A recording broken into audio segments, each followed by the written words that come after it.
USDT TRC20-оор Turbo Trading Pack худалдаж авахын тулд сонгосон багц дээрээ худалдаж авах дээр товшно.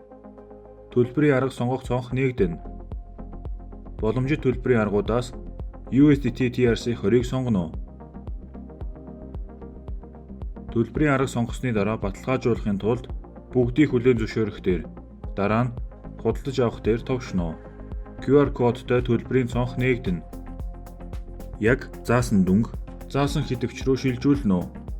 Гар аргаар эсвэл гар утасны хитвчэндээ QR кодыг уншуулах замаар төлбөр амжилттай хийгдсэн бол дараах мэдэгдэл гарч ирнэ. Боллоо.